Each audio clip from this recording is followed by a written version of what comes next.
All right, today I'm back in Arlington, Texas, back to do a review on our Dethatch verticut slash power rake and aeration that we did. Let me turn this camera around because we got a lot to go over. All right, so the front yard looking good. The last time I was here, met with the customer, and we measured a couple spots of their irrigation system. Front yard's looking really good, and like here's one of the spots right here. So this spot, we first of all, I dug around in some areas to see if there was any buried rock. It's typical for whenever you do have construction, like one of these type of rock borders. Sometimes the construction crew will bury a bunch of the rock and leftover material, and cause these types of areas. What I did was I brought a catch can out and we measured how much irrigation we got in 10 minutes. So in 10 minutes, we got 0.05 inches. And we determined that this area was just getting drought stressed in the summertime. And we've adjusted the sprinkler system a little bit. And this area is actually improving a lot since the last time I've been here. And that's just part of having a premium lawn care service like Grow Lawn, UglyWeeds.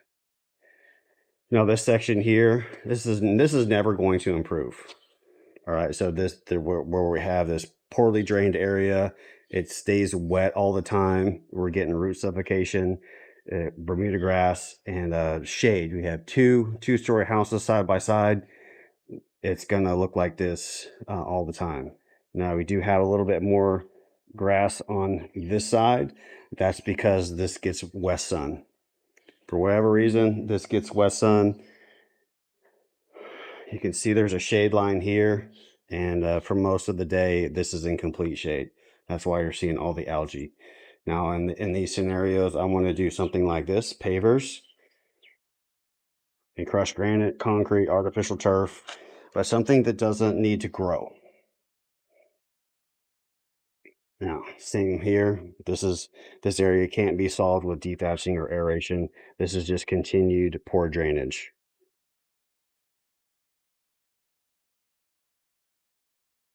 All right, so as you can see, we're recovering, and came out today and did discover a few more things to shed some light on the problem areas that we're having.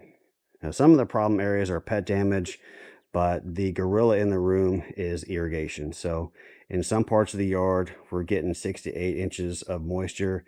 In other parts of the yard, we're getting 1 inch, and these areas are on the same zone. Some areas are in more sun and some are in more shade. The areas that are in shade or partial shade, they do get some sunlight during the day, or have the most moisture because the sun's not drying it out. The areas that you see over here and over here and over in here are just not getting enough water. Now I'm gonna put the camera down, and I'm gonna take some soil plugs with my soil probe and demonstrate this.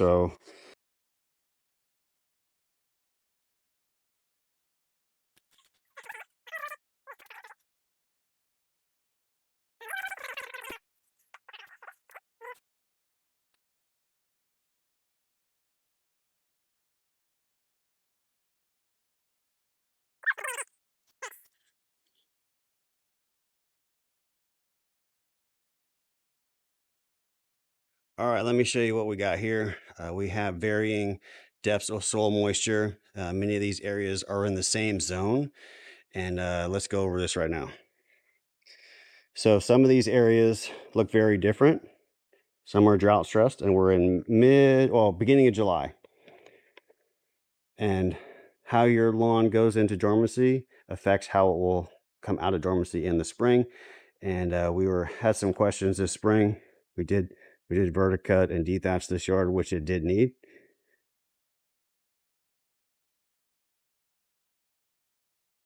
And let me show you what we got.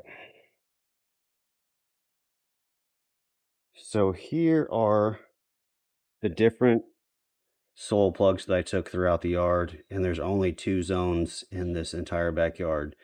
And so we have soil moisture from here to here, Then we have almost no soil moisture.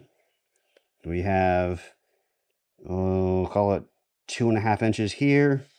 And then we have, I don't know, 8 inches here, let's say. So these are all in one backyard in 2 zones. And some of the zones are they're putting out the same moisture, but you're getting varying depths of moisture. So the solution to this would be to add a zone so you can control your moisture, or you're going to have to reduce the water that you're getting, 8 inches and 12 inches of water, reduce the water in those areas, and then you're going to have to hand water the areas that aren't getting enough water currently, is the short-term solution to this challenge. And then next spring, when the lawn comes out of dormancy, you're not going to be seeing these problems. You're not going to have a bunch of dead grass and struggling to come out of dormancy. All right, so that's that for this follow-up on the dethatch that we did about a month ago on this zoysia grass lawn. Zoysia in the back, Bermuda in the front. We have some side yard that was getting drought stressed. Those areas are recovering now that we made some sprinkler adjustments. But as we made the sprinkler adjustments, we made some problem areas by getting too much moisture and then not enough moisture in some areas. And so what the customer was instructed to do was to turn down the water in areas that are getting 8 to 12 inches of water. And then to match the what you need, you're going to have to go out and hand water the areas that are struggling, that look bad, and that only have almost no moisture, or are something like a ½ inch of moisture. It is mid-July, and as we go through the summer and it gets hotter, which it will, these areas are going to become more stressed and more likely to have death and disease. And so it's necessary to make these adjustments, set your expectations properly, and take action on the advice that I gave you. Stay tuned to the channel. Thanks for watching. See you on the next one.